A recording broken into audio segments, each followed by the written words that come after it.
Assalamualaikum warahmatullahi wabarakatuh. Di episode kali ini, kita akan melanjutkan apa yang sudah kita bahas kemarin. Di sesi ini, pertama-tama dikatakan, terdapat bibit dalam diri yang mencari jalan keluarnya untuk nanti berdiri tegak. Memang, di dalam diri kita semua, laki-laki atau perempuan, terdapat bibit rahasia di dalam yang tertanam. Pertanyaannya, apakah nama bibit itu? Dari manakah asalnya? Kemudian bagaimana proses terjadinya sehingga nanti dia dapat keluar kemudian tegak berdiri? Pertama-tama, yang dimaksud dengan bibit adalah tidak lain tidak bukan, yaitu asal-muasal kejadian manusia. Tentu dalam konteks ini, perlu dibedakan antara manusia pada umumnya dan manusia pada khususnya. Sebab dikatakan manusia pada umumnya adalah kita, dan manusia khusus adalah Adam.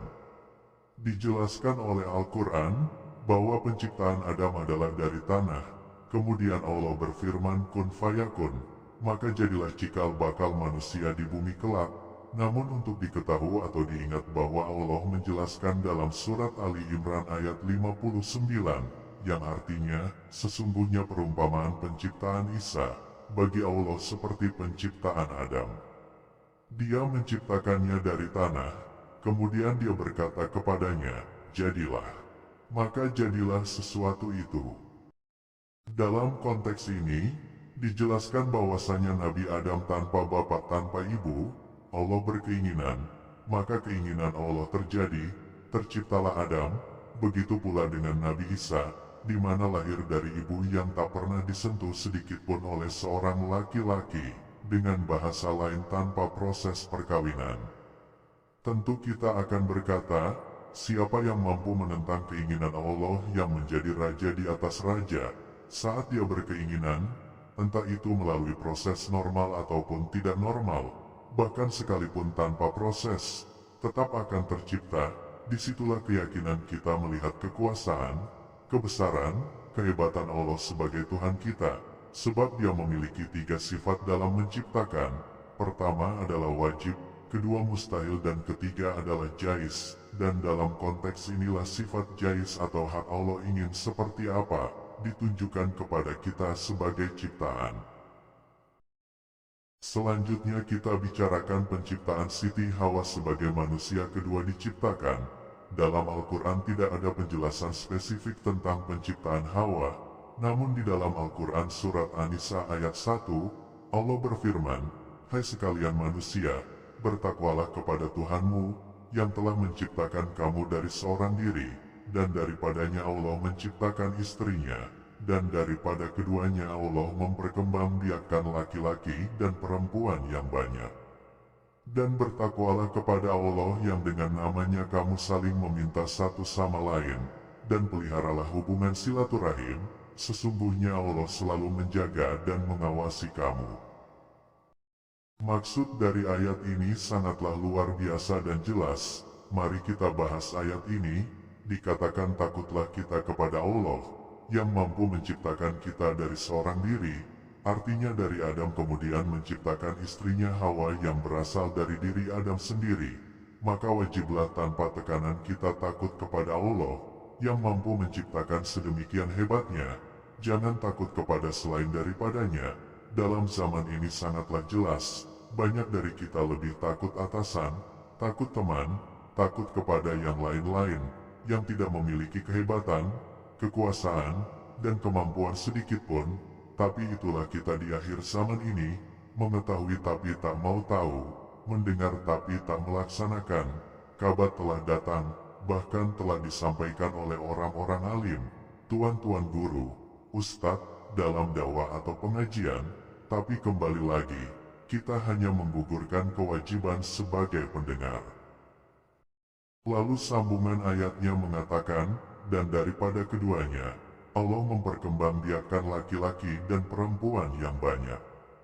Inilah yang akan menjadi fokus kita nanti, bahwasanya dari Adam dan Hawa terciptalah manusia pada umumnya yang melalui proses perkawinan.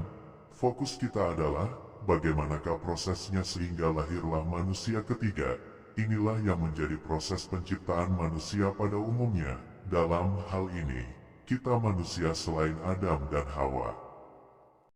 Selanjutnya dikatakan oleh Allah pada sambungan ayat tersebut, dan bertakwalah kepada Allah, yang dengan namanya kamu saling meminta satu sama lain. Artinya takutlah kita kepada Allah yang sejatinya kita ini bersama dengan Allah. Kita tak pernah berpisah dengan Allah, setiap detik setiap waktu. Dengan kesadaran inilah kita mampu melawan sifat atau niatan buruk diri kita melakukan kesalahan di dunia ini. Jika tidak, maka mental kita seperti orang yang takut dan taat karena melihat dengan jelas ada yang menjaganya. Ibarat kita akan mencuri tetapi masih ada polisi di dekat kita, kita akan takut. Namun sebaliknya jika sudah tidak ada polisi, kita akan melanjutkan niat kita. Itulah mental kita. Jika tak tertanam keyakinan dan kesadaran bahwa Allah bersama kita, menjaga, melihat, mendengar bahkan mengajarkan kita setiap waktu, setiap detik. Lebih jelasnya lagi ayat ini ingin mengatakan maksud lain dari takutlah kita, yang dengan namanya, kamu saling meminta satu sama lain adalah jika ingin menikah. Tentu ada proses saling mengenal, saling mendalami, dan lain-lain, itu hal yang wajar, namun ayat ini mengatakan, kita tetaplah dalam konteks ketuhanan atau mengenal pasangan kita, mendalami pasangan kita, menilai pasangan kita dari kacamata Allah dan Rasul-Nya. Jangan ingin menikah karena cantiknya saja, gagahnya saja, kayanya saja, putihnya saja dan masih banyak lagi alasan. Memang dikatakan cinta itu buta tapi sebenarnya kitalah yang dibutakan oleh cinta. Boleh saja cinta itu buta tapi jika kita mampu melihat, maka tak akan tercipta pemahaman sederhana dari cinta itu buta. Dalam konteks ini adalah, kita harus melihat dengan kacamata agama untuk menilai pasangan kita yang kita minta untuk menjadi istri dan pasangan abadi kita kelak. Selanjutnya saling meminta setelah menjadi suami dan istri. Mintalah dengan karena Allah. Dalam konteks ini, mintalah istri kita taat kepada Allah. Dengan prinsip pengajarannya adalah, saya laki-laki, memang menjadi imam tapi tetap saja, saya adalah wakil Allah. Maka taatlah kepada Allah yang pertama, lalu mintalah dia taat kepada suaminya karena Allah, bukan karena takut tidak dinafkahi, takut nanti diduakan atau takut karena alasan-alasan yang duniawi. Kemudian mintalah dia berkasih sayang dengan keluarga karena Allah, bergaul karena Allah dan lain-lain. Konteks karena Allah sekali lagi adalah apa yang diwajibkan oleh Allah dan Rasul-Nya atau dengan kata lain, Al-Quran dan Hadis. Namun sebelum kita meminta kepada pasangan kita, kita pun harus memberi lebih dari apa yang kita minta, apalagi sebagai seorang imam. Dalam hal ini contohnya, kita minta istri kita untuk taat kepada Allah, tapi kita sendiri ogah-ogahan ibadah. Kita minta istri kita taat kepada kita, tapi kita tidak menghargai istri, kita anggap sebagai pelayan kita, bukan sebagai diri kita sendiri. Sebab hakikat suami dan istri ibarat Adam dan Hawa. Hawa tercipta karena tulang rusuk Adam, maka wajiblah kita beritikat bahwasanya istriku adalah aku. Maka siapapun yang menyakiti istrinya, sama halnya menyakiti dirinya sendiri. Dan siapa laki-laki yang menyakiti istrinya sendiri, sama halnya menyakiti diri sendiri. Dan hukum bagi Allah, mereka yang menyakiti dirinya sendiri adalah dosa besar. Selanjutnya kita meminta istri kita baik dalam menggauli keluarga dan sanak saudara kita, tetapi kita sendiri tidak pernah mau menghargai sanak saudara istri kita. Ini fenomena banyak terjadi, tak kalah banyaknya juga, seorang suami menganggap dirinya raja, namun seenaknya saja dalam meminta, seperti hanya meminta makan, harus cepat, harus enak, harus perfect bahkan tak jarang marah kalau telat, marah jika tak enak, dan tak jarang membuang makanan yang telah disajikan istrinya. Inilah mental laki-laki yang merasa dirinya setelah menjadi suami, merasa menafkahi, capek kerja dan lain-lain, akhirnya menganggap dirinya berkuasa, tak boleh dibantah, harus ditaati, harus dipenuhi keinginannya dan masih banyak lagi. Memang benar, Siapa yang bisa mengingkari bahwa laki-laki adalah imam? Tetapi ayat ini mengatakan, takutlah kamu, sebab jika tak takut Allah, maka kita lupa akan semua maksud dan tujuan kita di dunia ini. Maka mari kita sama belajar menjadi sesuatu berdasarkan cara dan keinginan Al-Quran dan hadis. Dan terakhir dalam konteks saling meminta ini adalah berhubungan badan. Dalam hal ini, wanita dijelaskan tidak boleh menolak ajakan suami untuk berhubungan. Dia harus berusaha memenuhi kebutuhan batin sang suami. Begitupun suami harus memberikan kebutuhan batin kepada istri secara teratur, sebagaimana memberi nafkah zahir. Apapun keadaannya, seorang istri jika diminta oleh suami wajib memberikan, selama itu masih dalam batas yang diizinkan dan dibenarkan oleh agama. Sepantasnya dan sewajarnya memang begitu. Namun ini bukanlah finish, dalam arti, mentang-mentang tahu dalil ini, laki-laki memaksakan kemauannya kepada istrinya. Sekali lagi takutlah kepada Allah. Jika benar kita menyayangi istri seperti menyayangi diri sendiri, maka kita laki-laki akan berpikir, istriku sedang lelah, jika aku paksakan, kasihan dia, sebab jika aku di posisinya, sedang lelah, sedang sakit, tapi dipaksa melakukan hal yang berat maka aku rasa aku tak sanggup. Pemikiran ini akan tercipta tentu karena dan atas dasar takut atau takwa kepada Allah. Jika tidak takut atau takwa, kita akan membabi buta, memaksakan keinginan tanpa punya perasaan. Begitulah arti saling merasakan satu dengan yang lain, dan mampu merasakan satu dengan yang lain karena Allah. Inilah yang dikatakan pada sambungan ayatnya, yaitu bersilaturahimlah.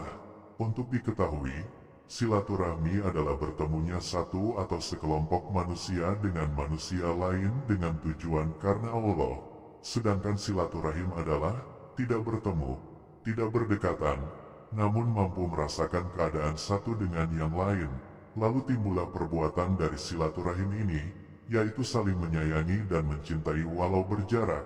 Dan pengaplikasian cinta itu tidak lain tidak bukan selalu memanjat doa dan harapan kepada Allah agar seseorang itu selalu diberikan kesehatan, keselamatan, keafiatan dalam hidupnya. Dari silaturahim inilah mampu tercipta kasih sayang sejatinya.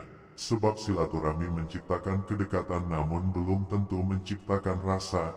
Itulah bedanya silaturahmi dan silaturahim. Intinya, takwa atau takut kepada Allah akan membuat pasangan akan saling menjaga, saling merasa, saling mengasihi, dan saling menyayangi.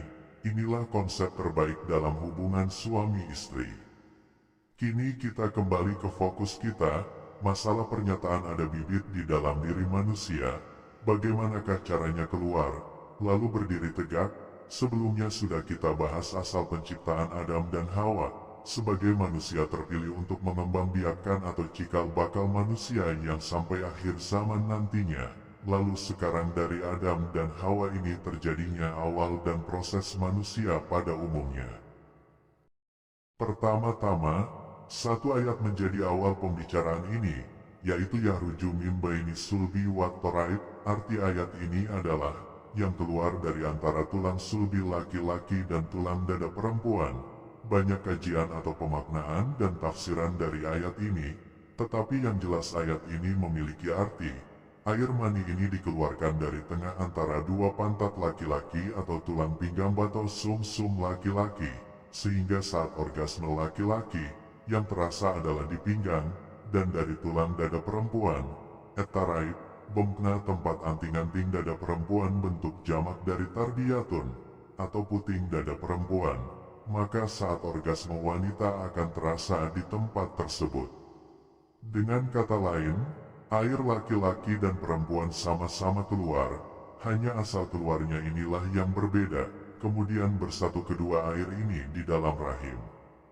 Sebelum melanjutkan prosesnya kita naik kembali kepada pertanyaan, dari manakah asal air bapak dan ibu kita, air laki-laki dan perempuan ini? Alhamdulillah, insya Allah kita akan membahas di episode berikutnya tentang asal air kehidupan yang dikatakan sebagai asal-usul manusia yang berasal dari bapak dan ibu kita sehingga kita terbentuk di dalam rahim. lalu lahir dan berdiri tegak sebagai bentuk sempurna manusia. Semoga episode kali ini membawa manfaat bagi kita semua, di mana maksud dan tujuannya adalah belajar dan belajar agar kemudian mengerti, memahami dan pada akhirnya kita mampu melaksanakan segala sesuatu yang Allah inginkan. Setidaknya kita belajar untuk mengajar diri sendiri. Amin ya rabbal alamin. Assalamualaikum warahmatullahi wabarakatuh.